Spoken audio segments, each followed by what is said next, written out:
Hello guys, welcome to my channel Techie Tech Place, and today I'm here to explain you about Pandas DataFrame, which is very vast terminology which we are going to use. If you want to become a data scientist, for sure you must learn about this Pandas DataFrame.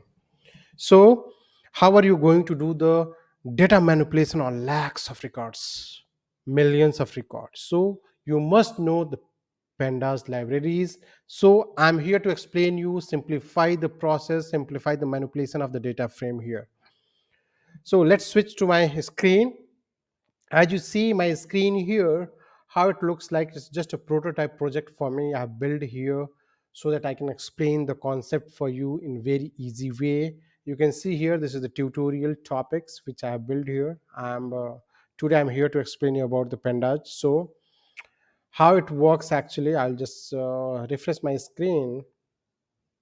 You can see on the pandas page, it has just opened one file uploader functionality, and this file uploader functionality is nothing but it is provided by Streamlit actually. So how the code of piece looks like, I'm going to explain to you here. Since it is a prototype project I've already built, I'm not going to explain you each and everything. I think in my previous videos I've already explained you about how to build this side menu bar, how to build the vertical menu bar, everything, how to build the multiple pages, everything I explained to you now. So upcoming on these tutorials part on the pandas, I'm explaining from this prototype model. So the prototype model says here, once the pandas page loaded here, it goes here. You can see here, as soon as it is loaded, it goes to the pandas page. Okay, so now you can see here this one line of code from the Streamlit. Streamlit is really, that's why it's Streamlit is very powerful. One line of code, it gives you this much feature, which allows you to upload the file. Okay, so which functions I'm using from the Streamlit? File underscore uploader. Now I'm just doing the null check here if the file is uploaded or not. If file is uploaded, there is some data. Then what I'm doing, I'm using the read underscore csv function from the pandas library. Okay, I'm just passing an argument to the uploaded file. What it does basically, this pandas read underscore csv, what it does, it converts into the data frame. It's called a data frame, structured data of the table, right? So it is called data frame. So what is happening, first let me explain about the csv. There are multiple functions in the pandas. How does the pandas works? Actually, currently I've taken a sample example of the csv file here. The main header is here. The data is store, this excel sheet, not excel sheet, csv file stores these data: name, age, occupation. And I have how many records here? I think 7 records I have it, which I'm going to do the manipulations. I'm going to read this data and I'm going to iterate this data. Okay, so here, just I'm using this st.write Streamlit so that I can print the static content here after uploading the file. Let's assume I'm going to upload this file here. Now I uploaded here. Once the file is uploaded, what is happening here, you can see, once the file is uploaded, then only it will start printing, display the csv file content. Once the file is uploaded, then only it's displaying the csv file content. And you can see whatever there in the csv file here, right? csv dot these data, it is showing into the Streamlit data frame here in form of tabular structure. And the data frame, basically it gives you two things. There are two models here. It gives the raw data, and it gives the index here, and then after the raw data is the actual data, actual content of the excel sheet. Okay, but index is not there in the excel sheet, it is a hidden parameter. So here it shows the index. Okay, and while iterating, I'll tell you in further video how are you going to iterate these file. So you can see here, simply I'm just trying to print this data frame. sd.write, you can directly print the data frame. That's very important. If you want to see how does the data frame data looks like, you can directly use this st.write df. Okay, it will print you, it will give you this data frame. This portion of the data frame is st.write df, this much. Okay, The same way, the second piece of code is just I'm checking the null check on this data frame if data frame really has the record or not. If records is there, it will print, otherwise it will go to the else block.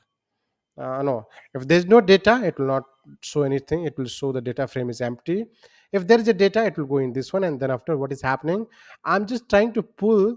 Suppose you wanted to pull the data only specific column, the series of the data frame. It's called a series. If it means in data frame terminology, we call it a series basically. If you wanted to pull a specific column data, that is called a series.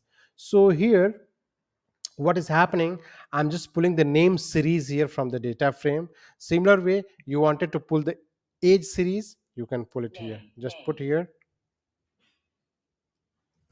age. I wanted to pull the occupation as well, you can pull.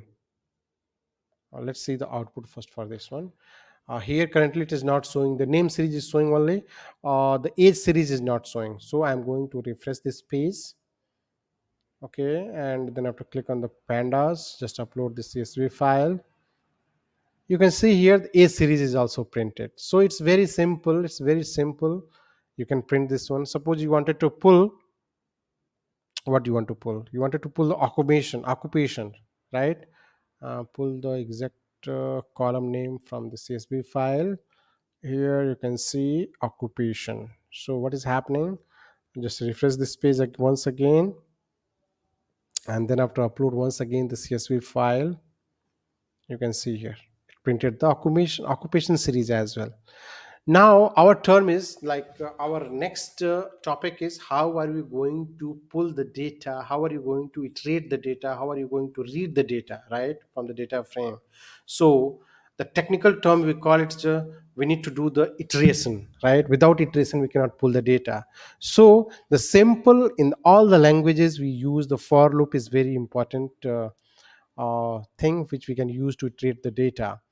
Now I'm using here how to iterate the data. Here I'm using this one, this iteration function for loop. Here I'm showing the index and row. This is what data frame returns, right? This is just a variable name, index and row. Here you can put I and j as well. It works, no problem. But I'm putting here just to simplify the process. Okay, simplify the code. Here I put the index and row. And what I'm doing, I'm just trying to iterate this df. There's one function called iter rows available in the data frame. I'm using this function to iterate the row, and for each row I'm just trying to print all the data along with the index is a numeric, so I converted into a string, and then after name, age and occupation. And once we did this one, once we completed this program, we refresh the page, server is deployed, and our system shows the output like this. You can switch here, you can see here how it looks like. It is showing the index, employee name, age, and then after occupation. I have seven records, and it shows the 7 records here. That's how, this is the easiest way of doing the data manipulation on the data frame. Let's example, this is very simple actually. There are 100 use cases how we are going to learn in future videos as well, like how to pull the how are you going to apply the filters, how are you going to apply the where clause, these are the conditions, how are you going to put the conditions, I need the selected records only. All these things we are going to learn in future videos. Okay, so please subscribe my channel so that I can explain to you in very simple way for you to become a data scientist. Thank you.